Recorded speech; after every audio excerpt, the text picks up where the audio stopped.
Hi guys, welcome back to my channel. Now we're going to see about the app called cashforapps. So here's the apps where you need to install to get the points, and next is the rewards. So here you can choose different types of rewards, and here you can also choose the country. If you're in US, you can redeem the iTunes, Amazon, Google Play and Best Buy.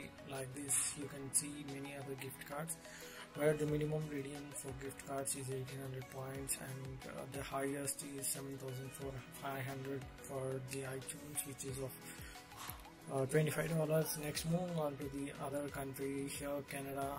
You can see all the different types of gift cards for different countries, and if you are from Italy or German, you can see here France as well, Spain. And next, if you are from other countries, you can choose these gift cards. Let's move on to the playlist. Share now. Here you can see whenever you invite a friend who is using the Apple phone, then you will be receiving 90 points and they will be receiving 20 points. And if you are going to refer a friend who is having the Android phone, then they will be you will be receiving 45 and they will be receiving 20.